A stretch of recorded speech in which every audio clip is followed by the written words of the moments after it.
I've just spent the last 2 months running thousands of backtests on the most popular trading strategies, and I think I can safely say I've found the Holy Grail, the number one top performing strategy that gives the best results with any entry in any market. I'm going to give you the rules for you to copy, but more importantly, I'm going to explain exactly what the edge is that separates this from all the others so you can really trust it. We've got to start by looking at what is a trading edge and why most trading strategies fail. There is an uncomfortable truth that retail traders often struggle with, and that is that all financial markets are mostly random. They're not entirely random. There are inefficiencies and non-random repeating patterns, but the vast majority of all price moves, close to 99%, are random. And it is mathematically impossible to profit in the long term from random data. If you have a simple 1-to-1 profit to loss ratio, 50% of the trades will gain 1R and 50% will lose 1R. This is identical to a random coin flip where you win $10 for heads and lose $10 for tails. The wins and losses are equal in size and quantity, and they cancel each other out for a return of net zero. With trading, we can alter that ratio. Instead of a 1-to-1 ratio, we can change it to 1-to-2, for example. But in random markets, random data, any adjustment to the ratio proportionally adjusts the win rate. We will win 2 out of 3 trades, but the losses are twice as big and the net result is still 0. It makes no difference how much you adjust those ratios or in which direction. All results cancel each other out and it's impossible to profit. Scaling out and taking partial profits won't alter the outcome, neither will scaling in and adding to positions. Each individual sub-portion of a trade is constrained by the same mathematics, so no matter how you combine them, when the individual results are 0, combined they are still 0. Even using a fixed distance trailing stop loss makes no difference. Moving the stop simply adjusts the ratios and the win rates like all the other examples. It is a mathematical impossibility to make positive returns in the long term from random markets. But it's worse than that in trading because of costs, spreads and commissions. Those costs tilt the win-loss balance slightly more to the losing side, meaning we will lose more often and the losses are bigger than the wins. So what was a net 0 result now changes to a net negative. In random markets with trading costs, all strategies are losers. So you'd better be damn sure you have an edge that exploits the non-random price moves and patterns in the market. Without a real edge, if you are trading the random elements of the market, you are mathematically certain to fail. And most systems and traders do fail. So how do you test your system's edge? Well, that's where backtesting comes in, right? Wrong. Backtesting historical charts in your broker platform is meaningless. In fact, it's worse than that. The results are always false. It either won't show you the edge on a profitable system or it will produce a fake edge in a losing system. You will never get an accurate result doing normal backtesting. Let me explain. This is a 6-month backtest that returned 43% profit, and this is another 6-month backtest that lost 26%. One has an edge, the other one doesn't, right? Well, they are the same system, on the same pair, over the same time period. So what's going on? The first test entered at 8 a.m. and the second entered at 8:01. So does that mean entering at 8 a.m. is better than 8:01? Do you lose your edge if you're 1 minute late to the entry? Well, here's the same system again, on the same pair over the same time period, but this time the entry was 8:16. This one entered at 12:30, this one at 13:37, and this one at 1500.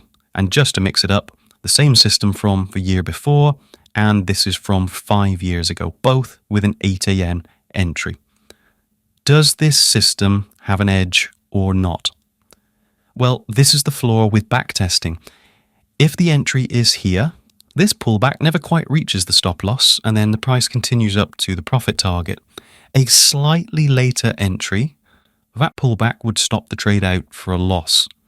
In live markets, you and I could hit the buy button at exactly the same time, but depth filled at a slightly different price due to a split-second change to the spread, liquidity levels, depth of market, our different internet speeds, or time latency caused by the distances between our locations and our broker servers, or our broker service from the market servers.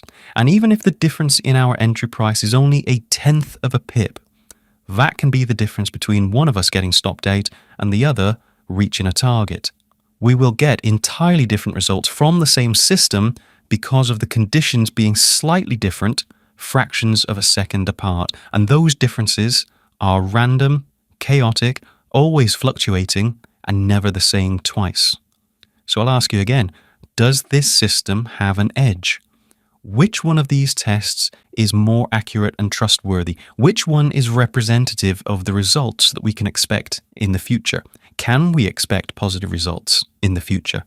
You probably have no idea. I certainly wouldn't. But there is a way to test this properly and determine the real edge. And to show you how, I need to quickly demonstrate using examples from a random number generator. This spreadsheet simulates a series of 200 trades with the wins and losses randomly distributed. That's roughly equivalent to about a year's worth of day trading, and I've used the settings with a 49% win rate and a 1-to-1 reward to risk ratio. This is a guaranteed losing system. And yet, each time I refresh that page to generate a new sequence, sometimes the results are positive. Some of them are fantastic. Now, a moment ago, I said it was impossible to profit in random data, and yet there are multiple profitable results here after 200 trades. What's going on? Random distribution. It is impossible to profit in the long term, but in the short term, thanks to the random distribution of wins and losses, the random sequence that they come in, and the random clusters of consecutive wins or consecutive losses, sometimes you can get positive results. In fact, quite often. Now, think back to what I said earlier about the markets being mostly random. If you test a small sample size of history, such as 6 months, you are getting random results, which is why that system that I tested came back with wildly different returns. Each test was looking at a small, one-off sample of randomly distributed wins and losses, exactly like these spreadsheet trials. So you might be thinking that the solution is to test a larger sample size. Wrong again. A larger sample size will certainly get us closer to the real edge of the system, but it still isn't accurate and can't be trusted. I'd now change the spreadsheet to generate 1,000 trades, which is roughly equivalent to 5 years of day trading. And this time, I'd got to refresh that data more times to occasionally produce profits. Most trials are losses, as we would expect with a losing system. But even so, there are still multiple trials that generate positive returns. Random distribution is something amateur traders just don't understand. It's easy to think that a guaranteed losing system would be guaranteed to lose after 1,000 trades, but there are plenty of sequences here that end in profit. I can even increase the number of trials to 4,000, which is closer to 20 years of trading data. And while the results are much closer to the true edge with this larger sample size, and almost every time I refresh that page, the results are loss after loss after loss, if I keep doing this enough times, there are the occasional profitable series and even some very impressive profits. Imagine if this was the only test I did, thinking that 4,000 trades is more than enough to find the edge. Of course, I'm going to assume this system has an edge, when it doesn't. And this is the real problem with historical charts in your broker platform. They are a one-time set of data. Those exact conditions will never ever happen again. When you backtest the system on that one frozen set of numbers, you have no idea if the result is representative of the real edge. One test is too small to determine any conclusions. When you begin to forward trade in the future live market, it's the same as generating a new random sequence of data, a new set of conditions, and the results you get will be different, perhaps polar opposite from the last sequence generated, just like hitting refresh in the spreadsheet. This is the reason for the legal disclaimers that state past results are not indicative of future results. The results you get from a historical chart are a one-off and will never ever be repeated. Retail traders ignore that warning, thinking it's just some nonsense government regulation to be paid lip service to. It's actually one of the most important warnings any trader could ever hear. And this goes both ways, by the way. I'll switch the inputs to give this system a 55% win rate, so a guaranteed profitable system with a decent edge that will make you extremely rich over the long term. But with a sample size of 200 trades, it shows up as a loss almost as often as wins. If you only ran one small backtest and this was the result, you would mistakenly throw out a fantastic system simply because you didn't understand random distribution. Even looking at a sample size of 1,000 trades, what if you started trading this winning system in live markets here, and for the next 6 months or even a year, you went into a losing period? You would naturally think something was wrong. The system had stopped working, or perhaps you were suddenly trading poorly. And the likelihood is you would change something. You would give up on a winning system because you didn't understand random distribution. This is the Achilles heel of most traders. They don't understand random distribution, and the backtesting they do on historical charts tells them absolutely nothing about any potential edge or expectancy of their system. So what's the solution? Well, sticking with the spreadsheet just for a moment. If I didn't know what inputs I'd used, the only way to find out if this system had an edge or not is to run multiple trials. Hit refresh 1,000 times and take an aggregate. If 60 or 70% of the trials produce profits, I know I have a real edge. If 60 or 70% of the trials ended in losses, I would know there is no edge. We need to take the same approach with market data. And there are several ways you can do that. You could simply test the strategy on different instruments. So as a Forex trader, I can run the test on 20 different currency pairs. Some will return profit, some will return a loss. If it's profitable on more pairs than it's not, I can be confident I've got an edge. Now, particularly in Forex, but I'm sure it's the same in other markets, if you go to any forums, you'll see people post a system and state it only works on the pound US dollar, for example, on the 1 hour chart, so don't trade it on any other pairs or time frames. If that is true, then they've got a losing system and it shouldn't be traded anywhere. What they've done is run the system across multiple series of tests and conditions, like hitting refresh on the spreadsheet, and most have been losses. But they've focused on the one and only run that came out positive and falsely concluded it works on that pair or time frame, but not the others. That's an over-optimized, curve-fitted strategy that worked on one unique historical set of data and will never work again in the future on new data. To know if you've truly got an edge, you need to test the system on as much data as possible, a large sample size with variable conditions. Test different instruments, different timeframes, different slippage, and different spreads. Ignore the individual results, but take the cumulative total. If 60, 70, 80% of your trials return positive results, you have an edge that will continue to work in the future under new market conditions. And you'll be pleased to know I've done all of this testing for you, which is why I can confidently say I've identified the strategies that don't work, plus one that can, I think, legitimately be called a holy grail. I'm going to show you all of these results now. One quick caveat before I go into this. I am not testing the entry in terms of trying to predict the next price direction. I know new traders are obsessed with the entry and predicting direction, and they think that's where the edge is found, but I don't care about predicting direction. I only care about exploiting direction. We don't make money when we enter a trade, we make it when we close it. So what I've tested is how to manage and exit the trade once we're in it, regardless of what the entry is, which is why I'm saying this can be applied to any system in whatever entry you prefer to use. So these were my tests. I enter to buy every 15 minutes. So buy at 8 a.m., 8:15, 8:30, and so on throughout the full 24 hours. And what that does is recreate a different sequence of outcomes like I showed you earlier, with the difference of entering slightly different times. It changes whether and when a target level is hit or not, which in turn changes the random distribution of the wins and the losses. That gives me 96 different trial series to test. And I did the same on the sell side. So that's 192 trials.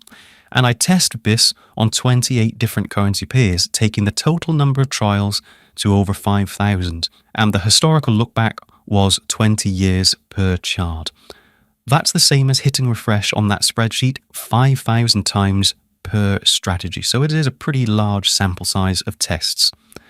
Then the strategies themselves were different reward to risk ratios, like taking profit at 1-to-1 or 10-to-1, and different pip ranges, starting with 10 pips up to 100 pips. So one strategy was enter with a 10 pip stop loss and a take profit at a 5-to-1 ratio, so 50 pips.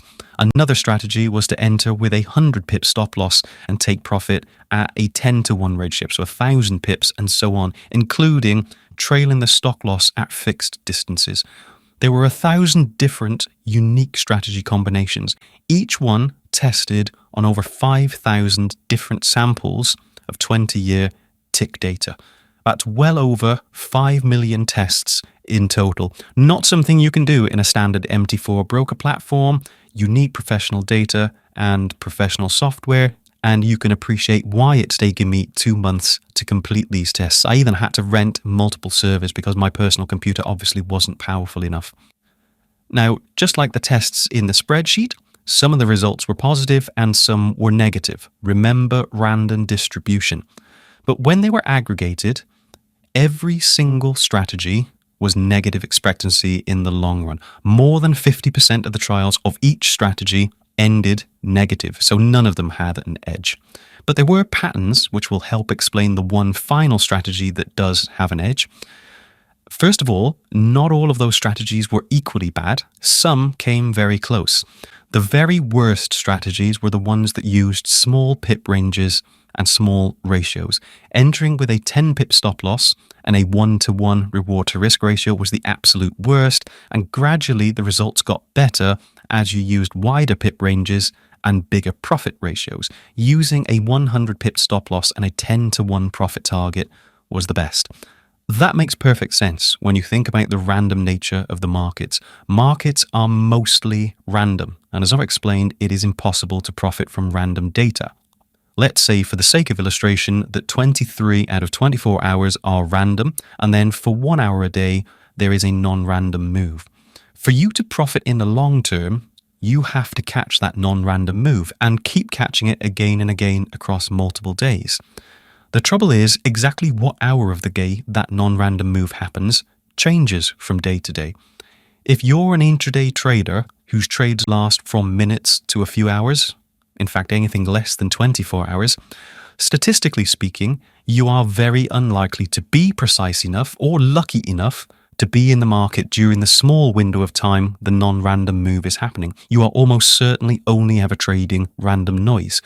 That's why the strategies that were in and out of the market very quickly performed the very worst. They were engaged almost entirely in random data that is impossible to profit from. And the ones that stayed in the market longer, either by having bigger profit targets or using wider ranges, performed better. The longer any trade remains open, the more chance of capturing the non-random moves. If you leave a position open for 6 months and there's 1 hour a day of non-random moves, you've accumulated about 130 hours of profitable price action, and that can make you millions. That's the fundamental reason banks hold positions long-term and don't waste their time scalping. But all of these strategies ultimately fail to get across the threshold to have a statistically relevant edge because they all closed out too early because they use profit targets.